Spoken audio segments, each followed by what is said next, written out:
Hello, everybody. Welcome to A Good Football Show. I am Patrick Daugherty, joined today by Denny Carter, where we will be continuing our division preview series with the AFC North. We will be joined by the Cleveland Plain Dealers, Mary Kay Cabot, to discuss the Browns, and WNST Baltimore's Luke Jones to talk about the Ravens. Denny and I will then dive into the Steelers and Bengals. But first, Mary Kay, thank you so much for joining us. And I would have to guess you are one of the most cited sources in the history of our website, Roto-World, NBC Sports EDGE. We have done a lot of Mary Kay Cabot reports over the years. Well, I'm happy to help. And thank you for citing my work. I appreciate it. And just always out here working hard. I mean, Pat has written your name 10,000 times. Yeah, probably. Yeah. And like these really turbulent, journalistic times, the past 10 to 15 years, you've been like old faithful at the Cleveland Plain Dealer and just, it's actually covering the same team and developing expertise on the team. It's been nice to have like a true Browns expert out there, always for us to rely on. And I guess we'll just get right into it. And Mary Kay, with the obvious caveat that a decision could come down maybe any moment and immediately date this podcast. What is the latest sentiment on how long Deshaun Watson's suspension will be? I mean, or if there will be a suspension at all? You know what? I think people are still guessing at this point. I mean, Sue L. Robinson, Judge Robinson, is currently going over the briefs and trying to make her determination. And then she will spend a considerable amount of time writing out her explanation very thoroughly and very thoughtfully so that everyone can really understand her thinking in this process. And this is a new process for everyone. And people want to get this right. They're kind of setting the bar here and setting the standard for how this is going to go. So she's going to work really, really hard on this. And I don't think that she is letting any of the extraneous noise influence her decision. I think that she will take into consideration what she heard during the 3-day hearing. I think she will go over these maximum 5-page briefs from both sides very, very thoroughly. And then she will apply all of her professionalism and her high standards to making the best decision that she can possibly make. And it is a little different because it's not a court of law. It's NFL's rules and standards that she will have to abide by when she makes her decision. So I don't know where this is going to go yet. At one point I thought, I do get this strong feeling from Deshaun's side that he will get on the field at some point this year. I don't know if that's just wishful thinking or optimism, but I do get that feeling that that's what they think is going to happen. I don't know if that's going to happen. And that is just the truth. And I don't think anybody really knows right now. And that this highlights like what an unprecedented situation is where, I mean, you might know more about the Browns than anyone in America. And even you are just kind of reduced to guessing at this point. And do you think the Browns, I promise we will get to football in just a second, but do you think the Browns were caught off guard by this process, or do you think they expected a process like this all along, or was this kind of a surprise to them that there was going to be this really lengthy like legal review process, the NFL, and just did they think this was behind them when they made this move? No, they didn't think this was behind them when they made this move. They knew that they were going to have a lot of work to do in the court of public opinion. They knew that there was going to be a suspension coming down the pike, but no one knew exactly how it was going to play out. Nobody knew if it would get to this point. There could have been a settlement somewhere along the way. And there still could be a settlement somewhere between now and the time that the NFL season starts. So it's not over yet at this point. And, and I think the Browns were prepared for a lot. I just don't think anybody knew exactly how it would play out. Mary Kay, we in the fantasy industry, we're really trying to read the tea leaves to see how the Browns offense will change with and without Deshaun Watson on the field. So assuming he will miss a portion of the season at least, and maybe that's a big assumption at this point, I don't know. But we know the Browns have oriented their entire franchise around Watson. What will change? What has to change with the offensive approach for Cleveland when Watson is not on the field this year? Well, if Jacoby Brissett is going to start the season for the Cleveland Browns and play, half the season or whatever the case may be, the offense obviously is going to be different than it would be if Deshaun were playing. Deshaun has, a great deep ball. Jacoby does not necessarily have that. Deshaun, just his skill set is just so much higher than Jacoby Brissett. So you're talking about an elite quarterback versus an above average quarterback. You're talking about a complete winner who finished second in the NFL in rating the last time he set foot on a field in 2020 and led the NFL in passing yards. So it's just a completely different caliber of football player. I mean, you're talking about taking an Aaron Rodgers off the field. You're talking about taking a Patrick Mahomes off the field.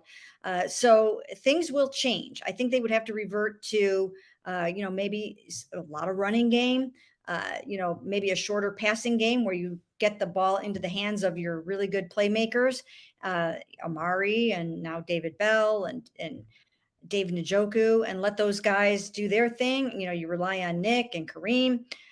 It's going to be a vastly different offense in the absence of Deshaun Watson. So then along those same lines, I guess we should have maybe led with what will be different about Kevin Stefanski's approach once Watson is on the field compared to as it was with Baker Mayfield. More deep balls, just a more aggressive passing attack overall. I kind of have a hard time believing Kevin Stefanski. It's not like he's going to suddenly go like all pass when they've had so much success with the foundation of this running game the past 2 years. But in what ways do you think Kevin Stefanski will open up the offense with Deshaun Watson? Yeah, I mean, he's not going to abandon what he does really well. You'll still see, a lot of the play action. You'll still see a lot of the running game, wide zone, and all that kind of stuff. But when, you don't hire a thoroughbred like Deshaun Watson and not take advantage of all that, and they will absolutely 100% do that.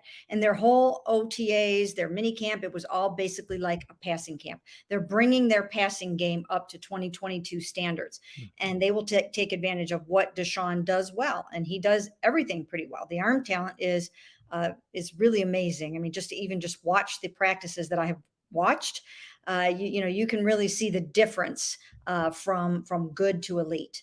So, there will be, I think, they'll stretch the field more, and they've got the horses to do that with Amari Cooper and with Anthony Schwartz and David Bell. And so, you've got that. And then, I just think there will be less. They did a lot of 2 and 3 tight ends. They probably will not do that as much. You'll probably see 3 wides more often, maybe 4 wides at times. I think they'll go back and they'll look at a lot of the Deshaun tape. They'll talk to Deshaun's former coaches and see all the things that he does, really well, and focus on those things. But it will be a more sophisticated, a more aggressive, more downfield passing attack. I remember reading back in March, I think, that it would be more spread out. And I think that's what you were just hinting at, less heavy sets and more, spread out 3-4 wide receiver sets. So that would definitely change the calculus for fantasy purposes.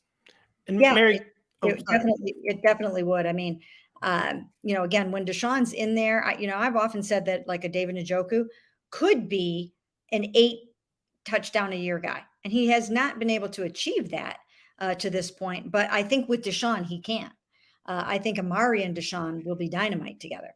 I just think there's a lot of guys that will really elevate their play with Deshaun.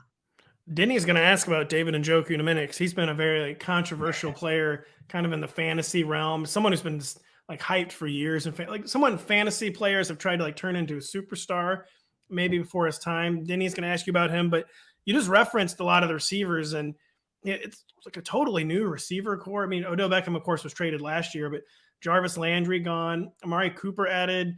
We know Amari is the number one, the unquestioned number one. Maybe a role. Sometimes he was, a little miscast in some of those foreign teams where he almost seemed like he'd be better if he could be an elite number 2. But we know Amari is the number 1. Who is in the lead for number 2? Is it Donovan Peoples-Jones, who has flashed some big plays? Is it David Bell, who's drawing a ton of hype for a day 2 pick? How is the landscape shaking out behind Amari Cooper and the Browns receiver core? Well, I think that right now, if they lined up in a 2-wide formation, that you would have Amari Cooper and Donovan Peoples-Jones would probably be your 2 guys. But they have really high hopes for David Bell. They're very excited about him.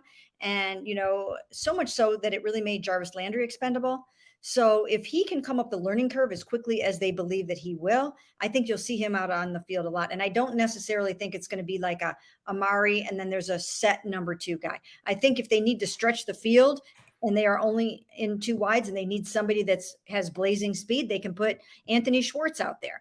I think if they need, a shorter game, then that, maybe David Bell goes in there. I think if you want somebody that can go up and win that contested ball, midfield or downfield on the sidelines, I think you're looking at Donovan Peoples-Jones. So I think that they've got, a number of different guys. It's an eclectic group and they can all do different things. And I also think they're looking at their pass catchers globally. And it's not just the receivers. I think they're looking at it in terms of, their tight ends catch the ball a lot. So you're looking at Harrison Bryant, everybody kind of forgets about him a little bit. And he's also a downfield threat. David is a downfield threat. And then Kareem Hunt, catches the ball a lot. So, I don't think that, you're going to necessarily from week to week have one set guy at number 2. Donovan Peoples-Jones, I mean, he's somebody, he has such electrifying playmaking ability. He can really do damage down the field. Do you see, I don't want you to make like a statistical prediction, but he took a pretty big statistical step forward last year, went from like 300 yards to 600 yards, like 15 catches to almost 40. Do you think will he take another statistical step forward, do you think, this year? Or will he maybe just, you say the way they're going to be like kind of moving receivers in and out, do you think he might kind of hold steady at his like 2021 production levels? You know what? Once again, it depends on how many games that Deshaun Watson plays. And I feel like I say that that's the answer to everything. Yeah, we're trying to do, key questions for 2022. And the answer to every single question, I can promise you, is it depends on how many games Deshaun Watson is going to play in 2022. I mean, that's just the reality of the situation, because I think all of the production will go up for all of the pass catchers, just absolutely considerably once Deshaun Watson is on the field. So I do think that Donovan Peoples-Jones will take a step up. I think Anthony Schwartz will take a step up. I think David Bell will do some great things once Deshaun is out there. Pat mentioned David Njoku, of course, and a lot of fantasy gamers have long been excited about Njoku maybe one day getting a shot to be a guy who's out there consistently running routes, consistently drawing targets, and not kind of rotating with other tight ends. Now, you mentioned Harrison Bryant a moment ago. Do you think it's a sure thing that David Njoku is the primary pass catching tight end on this team, or is Bryant going to sneak in there and kind of mess that up for fantasy managers drafting Njoku late? You know what? No, David Njoku is TE1. There's no question about that. They're paying him that kind of money to be able to do that. Double-digit millions for him, which, good for him. He stuck around. He went through some turbulent times here in Cleveland, and he got paid. So, good for him. And I think that will be reflected on the field. I think he'll have an opportunity to get the ball way more than he has in the past. And he's become a much better receiver than he had been in previous years or early on in his career. He concentrates now and he catches the ball. Sometimes he misses the easy one and catches the hard one, but for the most part, I think he will be a reliable red zone threat, a deep threat, and an end zone threat. And I think he will catch a number of touchdown passes this year. We just have to hope that he's always double covered down the seam to make that difficult catch instead of wide open. We don't exactly. Yeah, he has been one of those players, where he seems like he can always make the spectacular play, but just a very infamously tough position to learn at the NFL level. But it's I was shocked at the Browns' commitment level to David Njoku this offseason. It's definitely like a case where actions speaking as loud as the words. We're like, they seem truly committed to David Njoku for 2022. Well, they are. I mean, remember, and you might not remember this, but Andrew Berry was involved in the drafting of David Njoku in 2017. And even though he's played different roles and Andrew Berry has gone away to the Philadelphia Eagles, he was here and he helped draft David Njoku, and he really liked him when he was coming out in 2017 and saw these things in him and hasn't given up on him. And that has really helped David Njoku. Even at times when David's asking to be traded and he wants out, Andrew Berry just kind of like dug his heels in and said, no, you're ours, you're here, and we're going to make this work. And so far it's paying off for David, but I think he has not reached his potential yet. And he's been around for like 12 years and he's still only like 18. I know. I know. It is amazing how some guys just don't age. Some guys are 24 forever in the NFL. Yeah. So that helps that he's still like really, really young in the game and just physically. So, Mary Kay, we spent a lot of time talking about the passing game. We're going to get you out of here soon, but we could not get you out of here without a question about the running game, because that has been the foundation of the entire Kevin Stefanski era in Cleveland. We know it'll be changing with Deshaun Watson under center, but we also know that run is going to remain a big part. Just what is Kareem Hunt's future with this team? Contract year, Kareem Hunt. Is there any sense that he or Dearness Johnson could be traded this summer? Or is that kind of just silly, idle internet chatter? And will the Browns backfield kind of be deployed the same way it was the past 2 years? Well, again, I think things will change because, it's a new day with Deshaun Watson at quarterback. So we're not exactly sure how it's all going to work out. I actually think that it opens up more possibilities and opportunities for Kareem Hunt in the passing game, and it should. I think there should be more Nick and Kareem on the field at the same time. They haven't done that much, but I mean, I, for one, would like to see more of that because I think Kareem can be very successful in that regard. But in terms of his contract, I caught up with him during minicamp. I asked him, and he point blank about the contract. He admitted to me that he has asked the Browns for an extension. I don't think that's going to happen before camp opens. Never say never. It could happen during the season, but I think the vibe seems to be right now to sort of let the season play out, see if he stays healthy, see what he's all about, and then maybe revisit it in the offseason. So you do envision the current top three in the Browns backfield remaining intact for week one? Because we're talking about really idle internet chatter, like that they could maybe try to trade someone. There haven't been like any reports like that or anything. And so your sense is this trio is remaining intact for 2022. Well, you know what? Again, never say never, because the one thing in the back of my mind is because Dearness has such a tradable contract, he is someone that, if someone comes calling with the right offer and he's heading into the final year of his contract, I could see them being willing to move him because they do have a surplus. They do have Jerome Ford coming down the pike. They do have Demetric Felton. So he is somebody that I think could possibly be expendable. I mean, it's not on the front burner right now, but if someone made them an offer that they can't refuse, I could see that happening. Well, Mary Kay, thank you so much for joining us. This great stuff on the receiver core, the tight end group, hopefully you get some clarity to the elephant in the room with the Browns, because I know it's very difficult to talk about the Cleveland Browns right now with the biggest question unsettled. But we'll be keeping it locked to you for updates, as we have seriously the entire time I've been at Roto-World since 2011.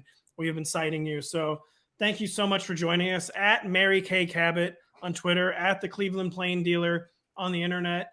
Mary Kay, thank you so much for joining us. Sure. Thanks for having me. That was Mary Kay Cabot. We will be back soon with WNST Baltimore's Luke Jones.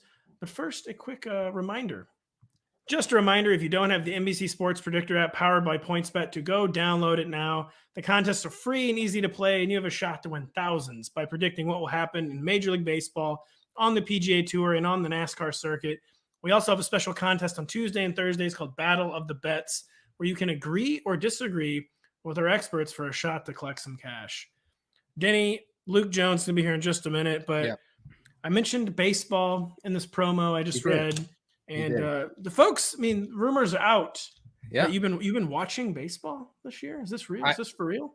I have to confirm it because I've been very public about becoming a lifelong Orioles fan recently. Since the World Series season of '69, you've been a fan since '69. I mean, they won the World Series in the year of my birth. So, per the Constitution, I have to be a fan for the rest of my life. That's true. What was that? 83? 83. The O's took it home in 83. Listen, I actually don't think that listeners or folks on Twitter understand how much Baltimore Orioles memorabilia I have. Okay. Like first, can I tell you, maybe I've told you this, Pat, but for those who may not know, I went to Cal Ripken's 21-31 game. Did you really? I went. I was 12 years old. I went to Cal Ripken's final game in 2001. I went to Eddie Murray's 500th home run game when he was 100 years old and he hit it for the Orioles. My dad has bought so much Orioles stuff over the years and has given it to me. I have stuff in my office. I'm telling you, I could be an Orioles fan. Well, now we have to welcome in someone who knows a little something about the Orioles, but also the Baltimore Ravens. It's our pleasure to be talking with WNST Baltimore's Luke Jones. And so, yeah, Luke, we know you're an Orioles reporter. Were you counting on this kind of streak to tide you over until Ravens training camp started, or no? Not at all. And in fact, normally, go back 5-6 years ago under Buck Showalter when they were good, I'm doing double duty a lot of times, going to training camp and then going to the ballpark. So now I'm thinking, man, I'm going to be working a lot more. So no, it's good. I was born in 1983. I heard your discussion before I came in. And so I always tell people look at this mug. It's been that long since they won a World Series. That's right. I know. Look at us. We're haggard, and they still haven't won. So yeah, you guys are in the Maryland area. I'm in St. Louis, two very humid places. And Luke, thinking about you going to training camp and then to a ball game at night, I feel like you would probably just never stop sweating. I mean, I don't know why I'm bringing this up, but just like a long, humid day. Yeah, I continue to practice social distancing on those nights. There you go. So yeah, the Baltimore Orioles, they have not lost their capacity to surprise. First with losing 112 games, now with winning, God knows. They took a series from the Cardinals. So I'm a huge Cardinals fan. The O's came into town all right, easy 2 or 3 here. Let's just win this series and move on. And then the Orioles won the series. And should have been my first clue that maybe this team is turning it around. Pat, I have to say, and Luke can confirm this, the humidity in the greater DC area today has reached alarming levels. You can't go outside without immediately being drenched in sweat. Am I right, Luke? No question about it. And just an aside, Camden Yards has an open press box, which the media, 30 years, it's the 30th anniversary of the ballpark, and the media at the time voted on an open air press box. So especially a guy like me who's out at training camp during the day, thanks a lot, media brethren who's still around 30 years later. Yeah, media brethren who didn't exactly anticipate climate change, perhaps. That's right. Way. And DC and St. Louis seriously have the same. We're getting so many feels like on the weather app 110 because for some reason there's 70% humidity when it's 98 degrees. Mm-hmm. Yeah, ready for fall. So Luke, we know the Ravens backfield got stopped before it even started last season with the injuries to J.K. Dobbins and Gus Edwards before week 1. Is it safe to say that Dobbins is the heavy favorite to be the primary early down back this season? And, what are you sensing on third downs with J.K. Dobbins, which is maybe the biggest question for his young career? And just also, we saw a Monday report, that Dobbins may not be fully healthy for week 1. And then he himself very strongly refuted that. So just kind of what is the J.K. Dobbins lay of the land? Yeah, I mean, it's tough. I think if you're going to assume, and this is a big assumption, everyone wants their back to come back from an ACL injury like Adrian Peterson. And just recently, last year, we saw Saquon Barkley. It's not always smooth. It can be really choppy. A guy's healthy enough to play, but that's not always the same as healthy enough to thrive. So if he makes a full recovery, and J.K. went to Twitter and said, I may not even start camp on PUP, which would be great news. He wasn't vague at all. It was pretty, in terms of a player update, it was very forthright. Yeah, exactly. So if he's healthy and if he's ready to go, and understanding he'll probably be better as the year goes on, that's typically what we see with these types of injuries and returns from them. I think he's very clearly head and shoulders the upside guy in this backfield. And we saw that at the end of 2020. I mean, he finishes his rookie year averaging 6 yards per carry. Late in the season, Mark Ingram had been phased out entirely, and J.K. was really becoming that feature back. The only thing that makes me take pause is don't forget about Gus Edwards. And you look at what he did his previous 3 years before his own ACL injury, just a few days before the start of 2021. It's a guy who averaged 5+ yards per carry, right around 750 rushing yards.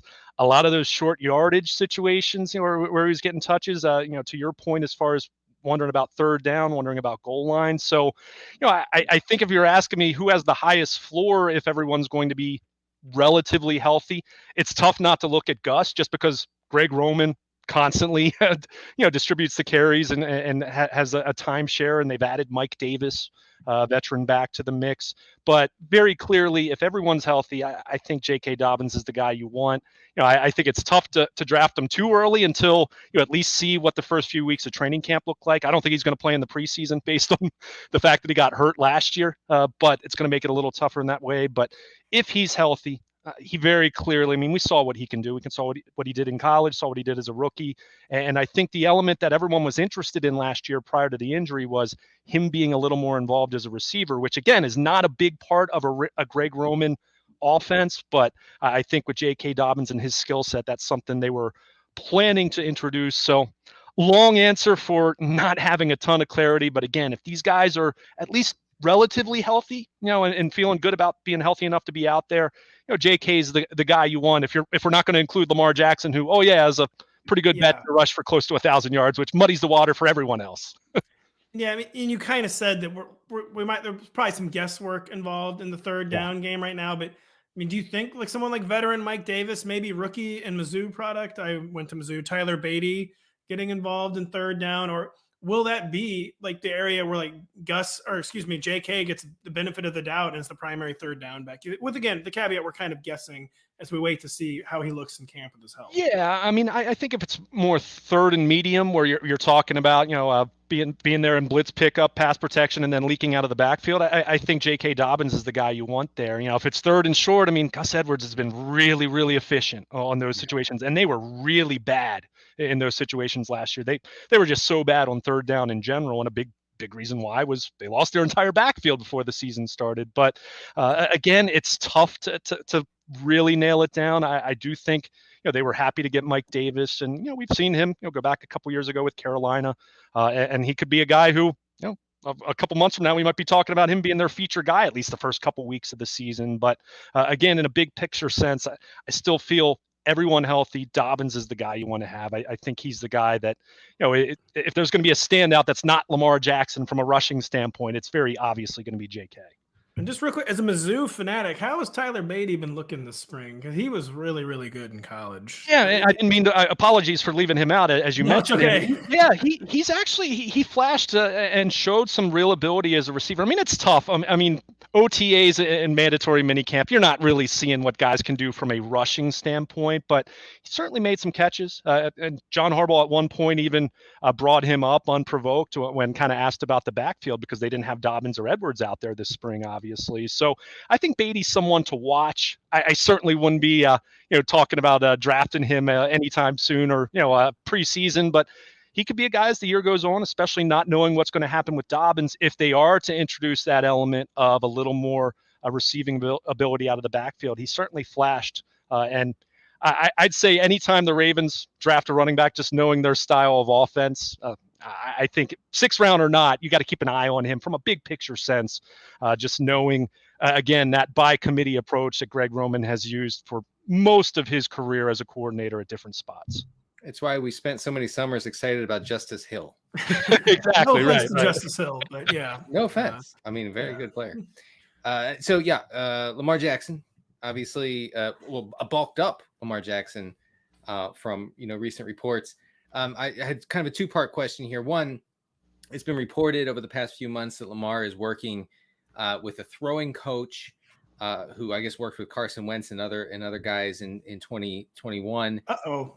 Right. And I know that's not the greatest. Got to get in a Carson Wentz jab if you can. But you can't not do it. So anyway, Luke, any thoughts on how this, might affect Lamar's passing production, or do you have any insight into like what they're working on with his throwing motion? Yeah, he's working with Adam Dado, which he did that a little bit last year. It seemed to be a little more extensive this year. At least it was on social media more. And of course, Lamar did not show up at voluntary OTAs, and a lot of people that defended that. And look, it's voluntary, but we do know quarterbacks, there's a different expectation. But they did point to the fact that he did work with him. I mean, things that they've worked on with Lamar for the last few years. I mean, there's always this. The truth always lies somewhere in between. Oh, he's a running back, and the idiotic things you hear on Twitter. Because anyone who's watched this kid from the time he was even a rookie, you can see the field. There's arm talent. It's not. His accuracy is not always great, but it certainly has had stretches where it's been very good. I think it's just consistency. I know one thing that they've talked about, and James Urban, their quarterbacks coach, the Ravens quarterbacks coach, has talked about this. making sure he has a wide base. Sometimes he can get a little too tall with his footwork. That's something they've talked about. But I think one thing Lamar talked about when he addressed the media back in June was, and this probably lends itself to him getting a little bit bigger and stronger. He did put on, 10 to 15 pounds of muscle. So, how that relates to him throwing, but a little more zip on the ball, just wanting to be a little more, I guess maybe a little more of an assertive passer in that way. Not that he's going to suddenly become, a high velocity fastball kind of passer like Josh Allen, but Lamar has a good enough arm. There's no question about that. So I'm fascinated to see what that looks like. I don't think it's necessarily going to be that he's this totally different guy, but I think it's a recognition of, hey, last season, as well as he started off, and we all remember that Colts Monday night game where he looked like Dan Marino throwing the football. But that was a great game. Yeah, it was fantastic. But after that game, his last 7 games, he had a passer rating of 73.5, 8 touchdowns, 10 interceptions, and his yards per attempt dropped from just over 9 to about 6.3. So there was very clearly some drop off there that wasn't all his fault by any stretch of the imagination. The O-line, we talked about the running game, but some recognition, I think, from Lamar that, hey, we need to sharpen up the game a little bit and get back to where I was a couple years ago, where we all remember him as the MVP, leading the league in touchdowns, and just being a little more consistent in that way. So I don't think it's a colossal storyline, but certainly it's something interesting to see what he looks like day to day as we get into training camp. Well, I just for one, I hope that the throwing coach doesn't take away one of my favorite parts of football, which is the submarine Lamar Jackson throw, like that thing where he just drops it down like a reliever coming in the 7th inning. Here we go with the baseball talk again with Denny. Well, I'm a baseball guy now, and anyway, I love that throw. I love that Lamar changes his arm angle. Like Matthew Stafford, made a big deal of this when he was young, and everybody criticized him for it. Now it's the greatest thing in the world. So yeah, I think it changes according to results. So the second part of my Lamar question was, are we expecting any sort of change with his usage this year, particularly as a rusher? I think it's so tough to project that from the standpoint of what happened last year. They ended up throwing the ball more. But at the same time, they didn't have those running backs they could lean on.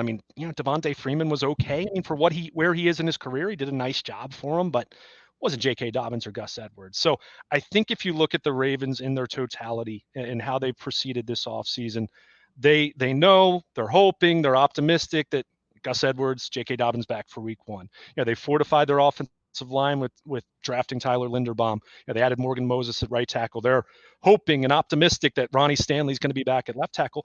I think they really want to get back to their closer to the formula they had in 2019 when, you look at what Lamar did. He was a 1,200-yard rusher. And, I don't think they want him to run more, but I don't think it's necessarily going to be a case of, he's only going to be running 4 or 5 times a game. They'll pick their spots. I think certain matchups where they think, they can exploit a defense with his arm a little bit more than normal and maybe hold back a little bit with him taking off. I think they'll do that. But it really lends itself to what you just said about him as a passer. He's such a dynamic rusher. And again, you don't want to have him going out there running 21 times a game.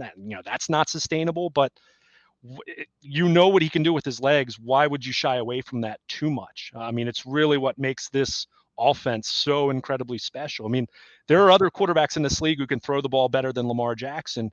There are some other running backs in the league who certainly will run the ball more than Lamar Jackson, but no one even comes close. Kyler Murray or Jalen Hurts, anyone, to doing what he does to the dynamic degree he does as a dual threat. So, I think the carries will be, somewhere in the neighborhood of where they've been the last couple of years, maybe a tick less.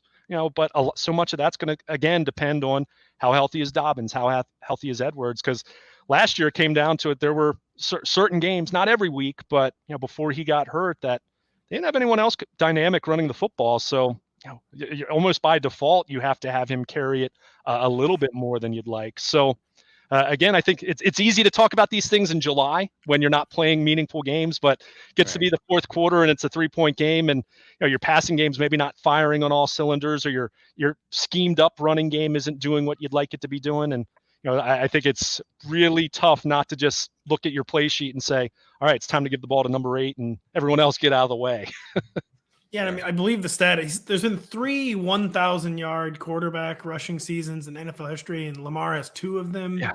So even with the ankle injury last year, I think you're absolutely right that that's just who he is as a quarterback, and you can't really dial that back. And so Luke, you mentioned last year, they didn't have the running backs to rely on. I mean, the question this year is, do they have the receivers to rely on after kind of at least to outsiders, the stunning Marquise Brown trade to the Cardinals? Now, at least he's a first rounder, but Rashad Bateman being thrust into that number 1 receiver role. So we can talk about Rashad, but also just what do you make of the situation behind him? Like, who's the number 2 receiver in this Ravens offense? Yeah, and that's what's tough for me. I mean, I like Rashad Bateman, and I think you look at what he did last year. I mean, 46 catches, just over 500 receiving yards, and I think he played 12 games. Only 6 of those games were with Lamar, basically 6 full games, and then he really played the bulk of his playing time down the stretch was with Tyler Huntley and whoever else the Ravens were lining up at quarterback in a given week. But I think that's the big question for me is, all right, he can take a step forward. I mean, he had 68 targets. Marquise Brown had 146. Certainly he's going to be targeted more. And we saw some social media videos of those two working out in the offseason, so that was good to see. But my big question is what you just laid out. Who is going to be the number 2? I mean, if you just look at it by default on the depth chart, you have Devin Duvernay, who Pro Bowl return specialist, but he had 33 catches, 272 yards, and he played just over 600 snaps. I know he wasn't the primary target, but as much as the Ravens had to throw the ball at times last year, much more than they were doing it the previous years, you'd like to see a little more production there. So I'm not saying, again, that's not all him. I think he certainly can take a step forward, but I look at him. The other guy that I think is someone to keep an eye on is James Crochet, who actually did have some decent production in, albeit some limited snaps. He had 16 catches of just over 200 yards and just over 200 snaps. Most of that came in 2 games, but I think he is a slot option for them who could be productive. But I still look at those 2 guys and say I'd feel way better if they were my number 3 and 4. Even if we're going to buy into, okay, they need more opportunities, or young receivers, guys that were drafted in 2020. So that's where I look at this and say, all right, in a perfect world, yeah, you'd have that alpha number 1 wide receiver that you could plug in there. But for me, even if you had a really good number 2 to go with Bateman, if you're buying Rashad Bateman taking a big step forward, that's where I look at this situation and say, okay, I know you can point to Mark Andrews, but Mark Andrews has already been part of this offense, and I don't know how much more you can continue to go to that well before they're just triple teaming him. I mean, they were doing that last year, but now you don't have Marquise Brown taking the top off the defense. So that's where I look at this thing, and I think what the Ravens would tell you is what I said a little bit earlier in our segment on the running side, going back to 2019. They drafted 2 tight ends in the 4th round, Charlie Kolar and Isaiah Likely, and 2 guys that are kind of those catch-first tight ends. Mm-hmm. You go back to 2019, they had 3 different tight ends, of course, with Mark Andrews leading the way, but 3 different tight ends who caught 30 or more passes with Hayden Hurst and Nick Boyle in that mix, which 30 catches for that offense, as historically efficient as it was saying something. So the optimists would say, well, they're going to get their tight ends more involved, but I still struggle because not even feeding into the narrative of Lamar Jackson can't come back when they're behind or anything like that. Just the reality of you're going to go toe-to-toe with some other heavyweights in this conference at some point, whether regular season or you hope come January, Kansas City, Buffalo, etc. Maybe Denver, who knows, with Russell Wilson. But the point is, it's really tough in today's game to not look at navigating a full schedule and say, your passing game is going to have to win you some football games, even if you pride yourself on defense and run first. And that's where I look at the Ravens and say, love Mark Andrews, even buying into Rashad Bateman. But I finally felt at the end of last year, it was Andrews, Marquise Brown, and now Rashad Bateman, who I was thinking for the first time, wow, I don't know if they need a wide receiver. And then nice little core there.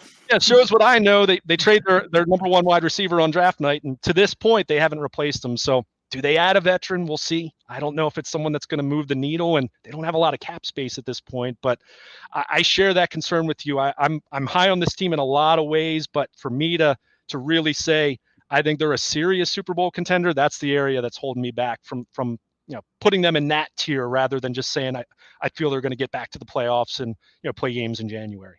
Just a quick note on James Prochet. He has a much more interesting profile than I thought.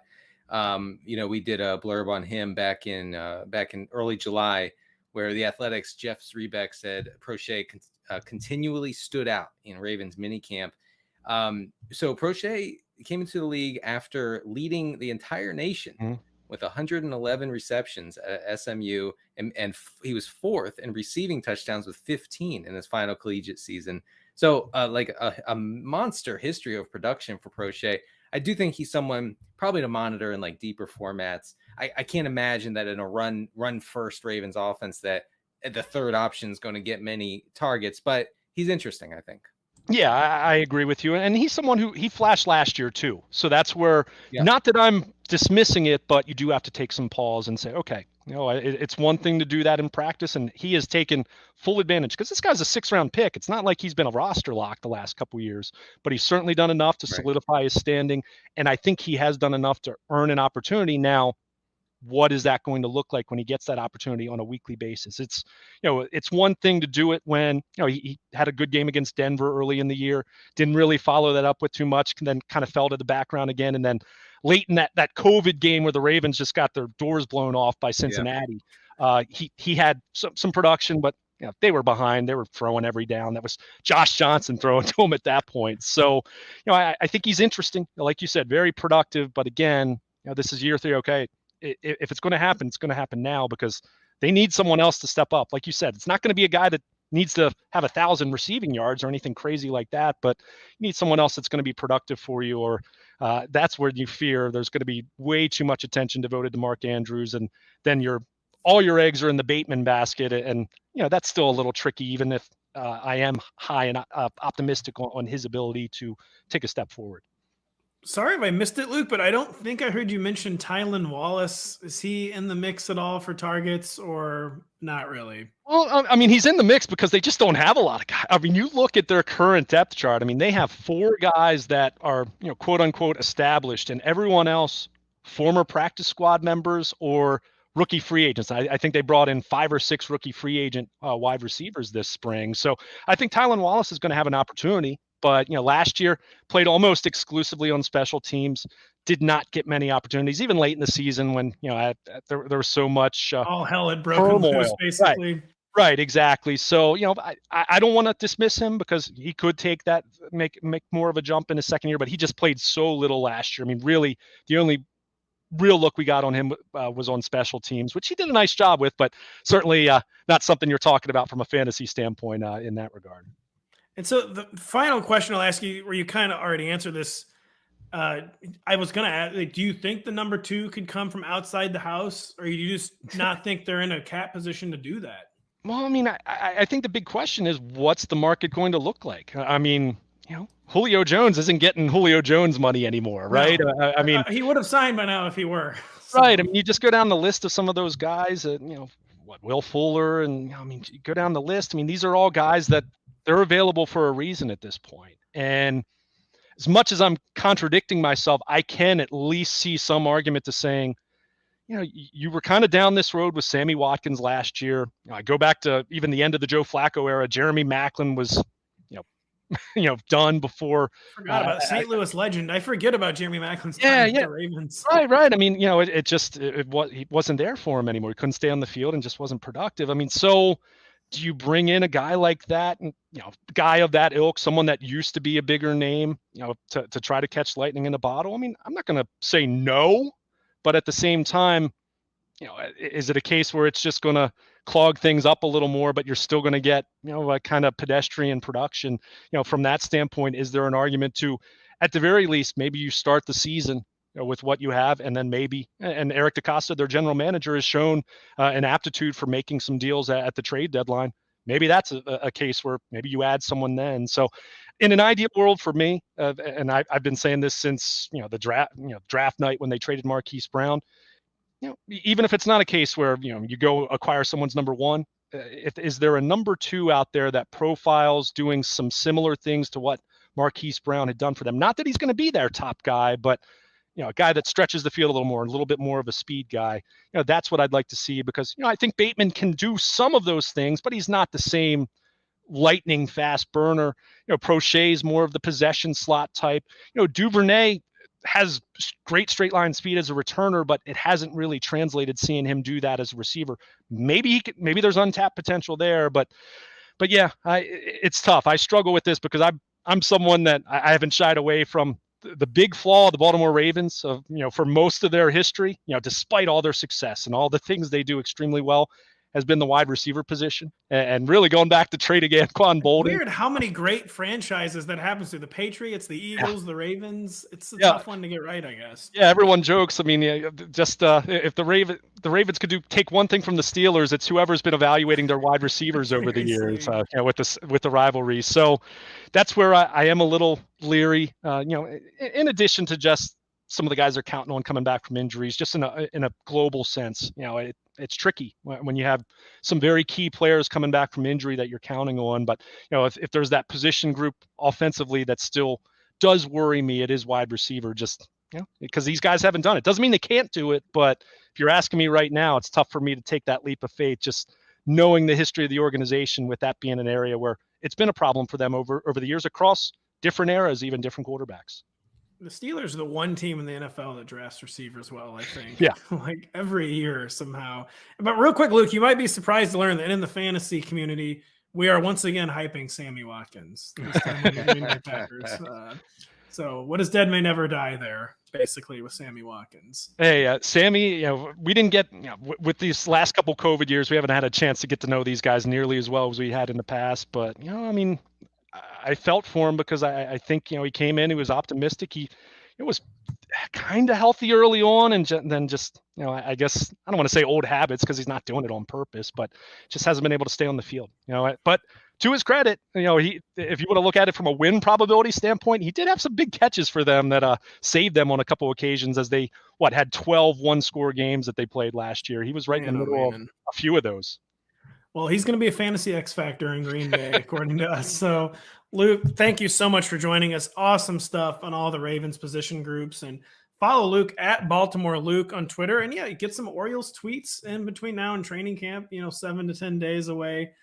Luke, seriously, great stuff. Thank you so much for joining us. No problem, guys. Glad to do it. Go O's. There you go.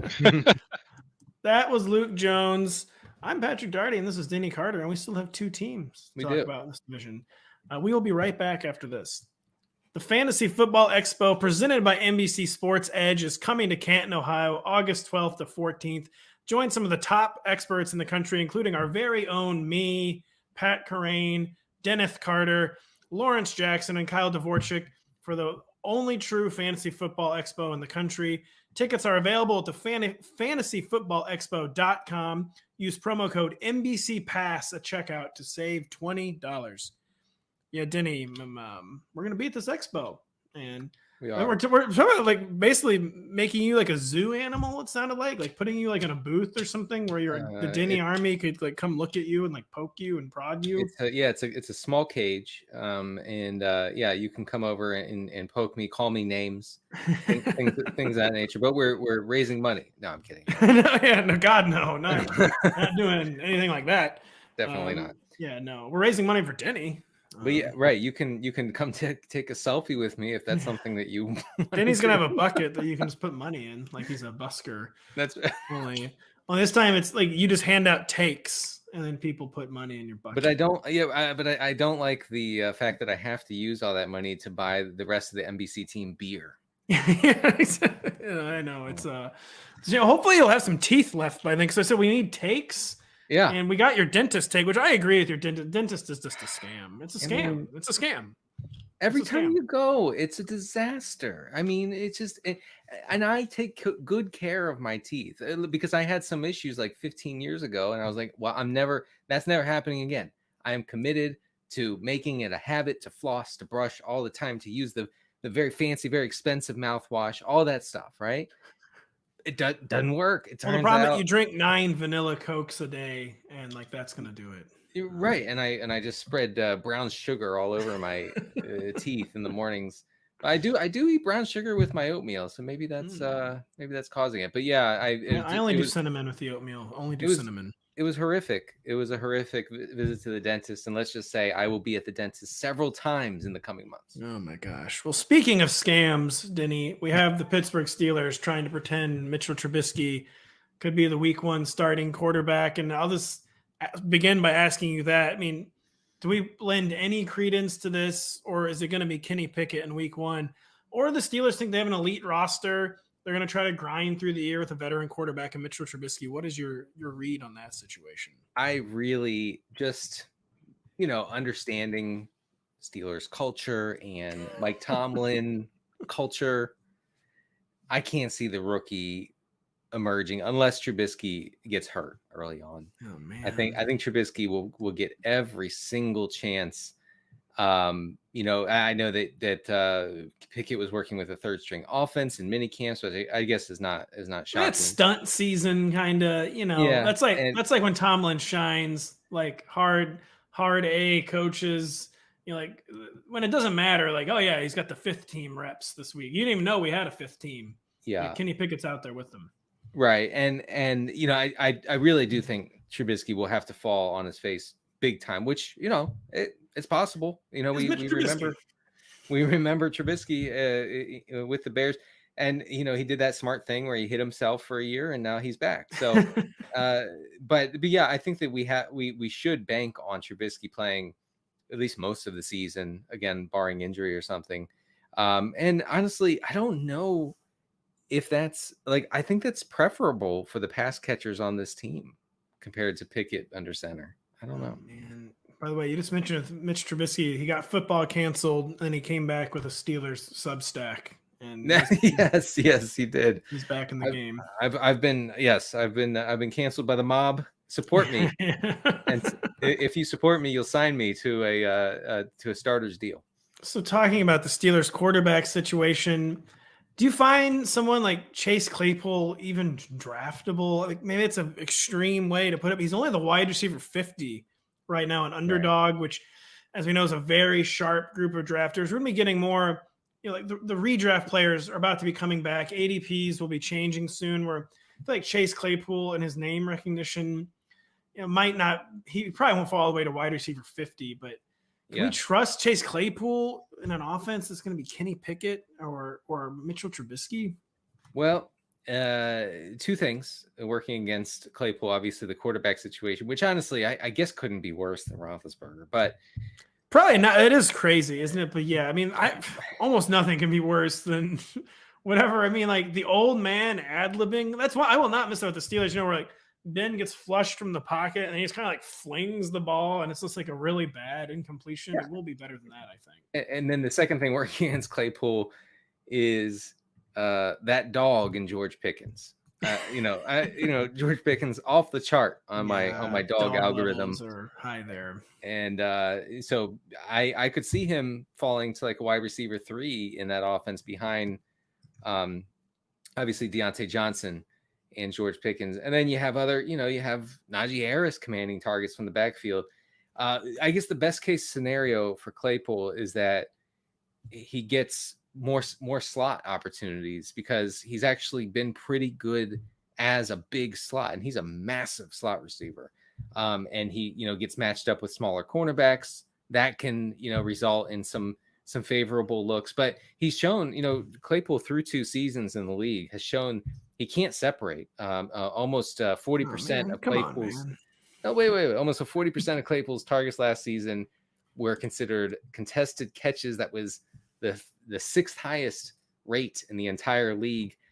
He wasn't even really good on those contested catches. So he's never a dog in him. And I just want to go back to something. I want to go back to my initial preseason ranking of Chase Claypool in 2021, and stunning the flack that I got from the good team at NBC Sports Edge.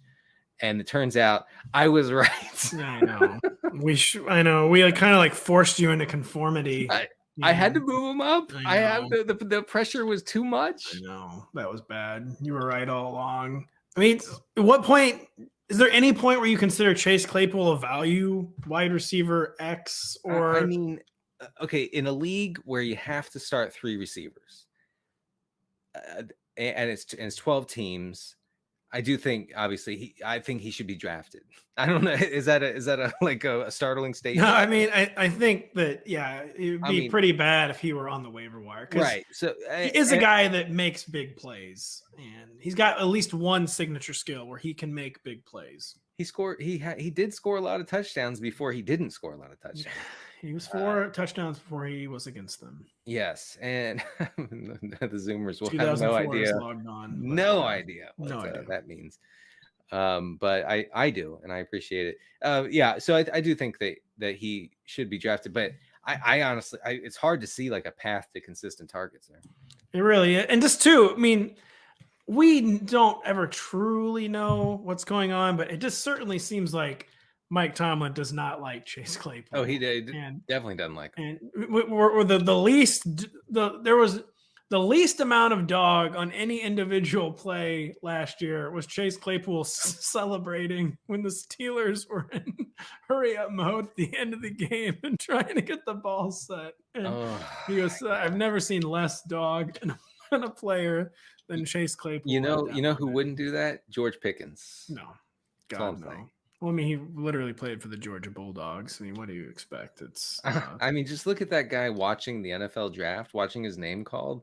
That man, that was dirty. That was bad. Yeah, tell me that you're not. No. You're talking about having Claypool call his name. Yeah. Sorry, you're talking about something different. I'm talking about Pickens standing in front of his television at home. What did he do? I don't remember. He has this very weird posture. You have to look it up. This picture, very weird posture, just staring at the TV. And I'm talking, he's 1 foot from the TV. There's 12 inches between his face and the TV. That guy, that's one intense individual. That's all. Uncontainable levels of dog. Yes. More or less dog than who's the guy that won the Australian? Cameron Smith. Cam Smith has quite a bit of dog. He's going to have less dog if he joins the Live Tour. I feel like that won't be very dog levels of him. You don't need dog. You get paid no matter what. That's true. I guess you don't even need dog at that point. These guys, yeah. I mean, it's a dog-free zone. It is a dog-free zone in that old Live Tour. Closing out the Steelers, Denny. Well, Pat Freiermuth, do you think he'll take a step forward this season, or will it be kind of like a repeat freshman year, so to speak, campaign for him where this isn't the right environment to take a step forward in what is probably going to be a conservative offense with either Mitchell Trubisky or rookie Kenny Pickett? I don't see much appeal, I don't know, with Freiermuth. I mean, like, yes, obviously he's the most Steelers player of all time, but he was splitting pass routes and snaps with a guy named Zach Gentry for the final 6 weeks of last season. I don't know if that has something to do with Freiermuth struggling with a head injury, with a concussion that he suffered last season. That was bad. Could be. But I remember writing up Freiermuth week after week and looking at his routes and his participation in the offense, and I'm thinking, this is not it, as the kids say, right? No, this ain't it. This ain't it. That ain't it. This ain't it. It's Zach Gentry season in Pittsburgh. No, I'm not excited at all about Freiermuth. Yeah, it is just kind of like he's repeating second grade this year. And I mean, maybe in the Scott Fish Bowl where you get 3.5 points per reception. I got to fact check that. But you should be into Pat Freiermuth. But yeah. Right. I guess he could be a touchdown scorer. He could be like Hunter Henry this year. In Scott Fish Bowl, Freiermuth will outscore AJ Brown. Yeah. Which really enjoy the Scott Fish. I haven't enjoyed my league drafting very slowly. And I'm not usually a slow draft complainer, but we're in the 3rd round. This is day 8. Yes, no. It's like the 11th round, but that's brutal though. I know. Very, very slow. But I think I'm making my team better because I'm actually thinking about my picks. So that's good. You're thinking very hard. I am pondering my picks, and I took a kicker. By the way, God. I took Tyler Bass. So when the word kicker. So another person the Zoomers never heard of, Dick Nixon, one of the presidents of this country. He had an automatic tape machine that just kicked on when he started talking in the Oval Office. Yeah. When you say the word kicker, the lawyers' tape machines just they fire on and they immediately start recording. I can't blame them, honestly. So. And yeah, I took Tyler Bass. way too early. I mean, ridiculous. I don't even remember what it was, but no one else has taken a kicker. I'm actually quite embarrassed about the whole thing. That's pretty amazing. You gotta be your brand. Stay within your brand. Yeah, I mean, it really, some of these drafts, let's be honest, everybody who's listening who's in the industry or whatever, these are brand building exercises. They are. It's true. So apparently Raymond Summerlin won the Scott Fishbowl one year. He's been claiming to that. So it's real. He actually did. Yeah, I think a long time ago. Yeah, and now that's a brand builder. That's a brand builder. Yeah, for sure. the one thing I haven't tried with building the brand is actually winning. I that's something. Oh, because that would destroy the brand. It would. I have to talk up players like James Crochet. Exactly. Yeah, I know you're just drilling in on the beat writer about James Crochet. Which, I mean, that's really the Ravens' fault. Right. That shouldn't be a viable question, but it was a viable question. It was. To ask Mr. Luke about James Crochet, who was a very, very good guest. We're on to the Bengals. Denny, I just want regression for Joe Burrow. Everyone's just screaming the word regression at Joe Burrow, who led the league in both yards per attempt and completion percentage last year. That's like a Aaron Rodgers type of feat. Yeah. Are we going to see regression for Joe Burrow? What is the lay of the land, you would say, for Joe Burrow in 2022? So I've seen varying analyses of Joe Burrow's potential touchdown regression in this coming season. And the touchdowns over expected lie somewhere between 5 and 13 touchdowns, which is quite the gap. But however you splice it, he was among the league leaders in touchdown passes over expected. That I tend to think that will happen when you have probably the best wide receiver duo in the game. I mean, it's not every season. Now, I'm not saying every season he's going to be way over expected, but sometimes you're going to put up silly numbers that you shouldn't be putting up because you have basically 2 wide receiver ones. And we've talked about T. Higgins would be a wide receiver 1 on like 15 to 18 teams in the league. So just ridiculous talent in that offense. So in that way, I'm not like fretting about Joe Burrow from a fantasy standpoint. Now, it would be nice if the Bengals continue doing what they did for most of the second half of last season, which is to pass the ball more on first down. I thought you were going to say give the ball to Samaje Perine. That too. He's my RB1 in every dynasty format. I mean, the Bengals were so good on first down when they pass the ball, and we know that.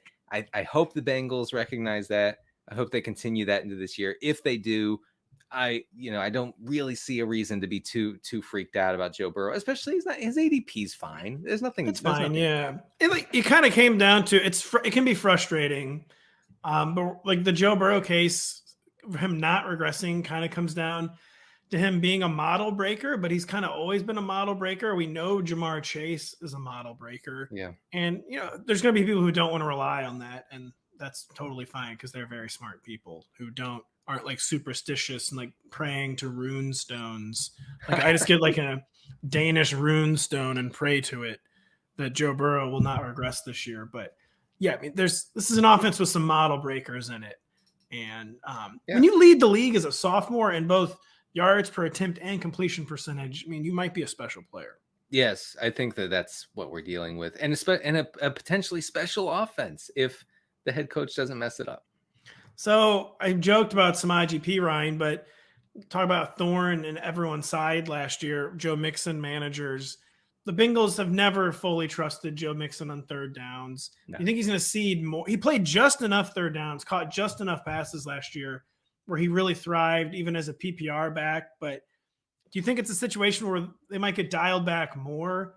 Because it just seemed like anytime they have a reason to not use Joe Mixon as like their true third down back, they kind of seize upon it. Yeah. What do you think is going on with Joe Mixon in third downs? Well, I mean, Mixon saw a nice spike in pass routes, not so much in targets per route run, which, it's reasonable considering the talent surrounding him.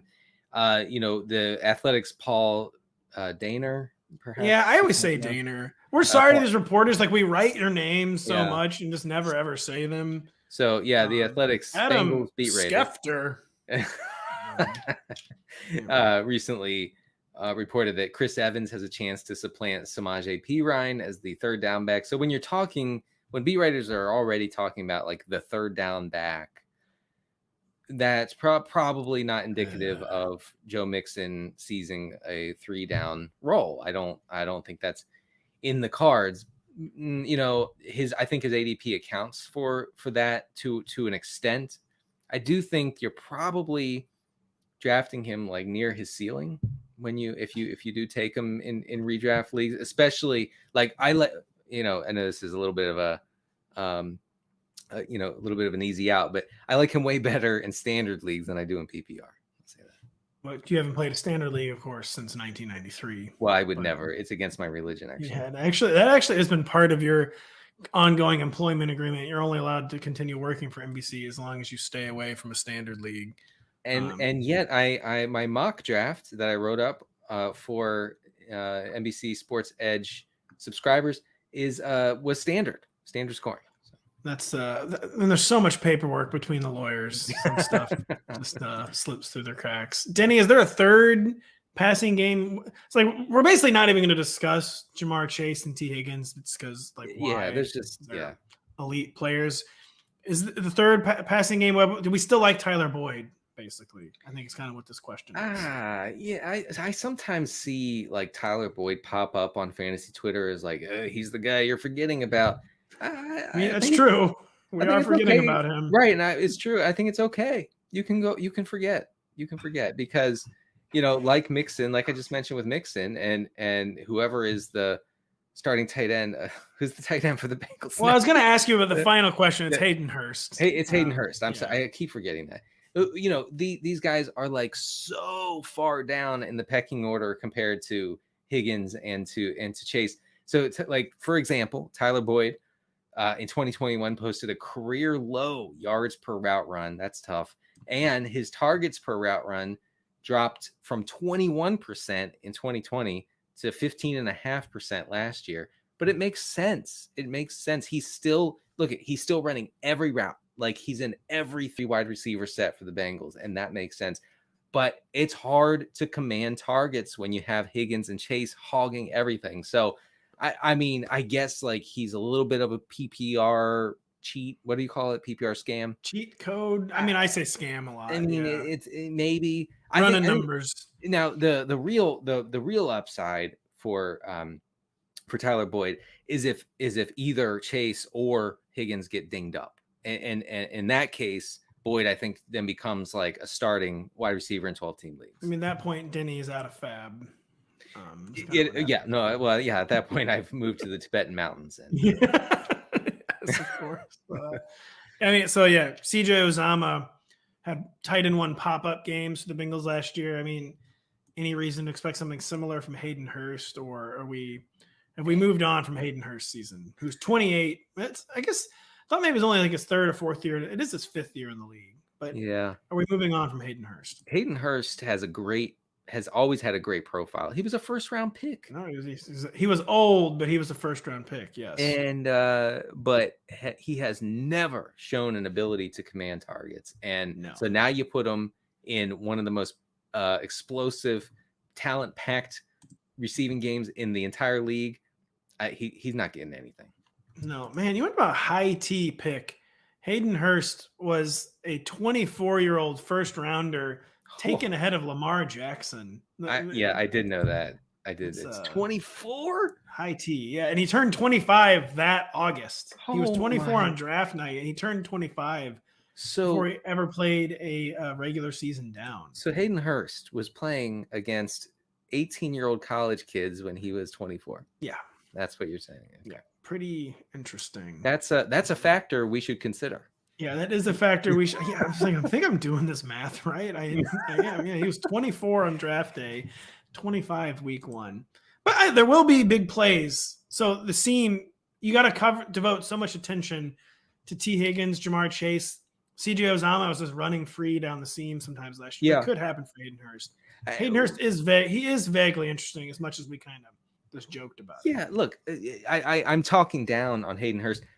I'm sure that in by week 2, I'll be writing 300 words on why Hayden Hurst is a good streamer. So That's true. It's true. And it's also true that this show is over. Okay.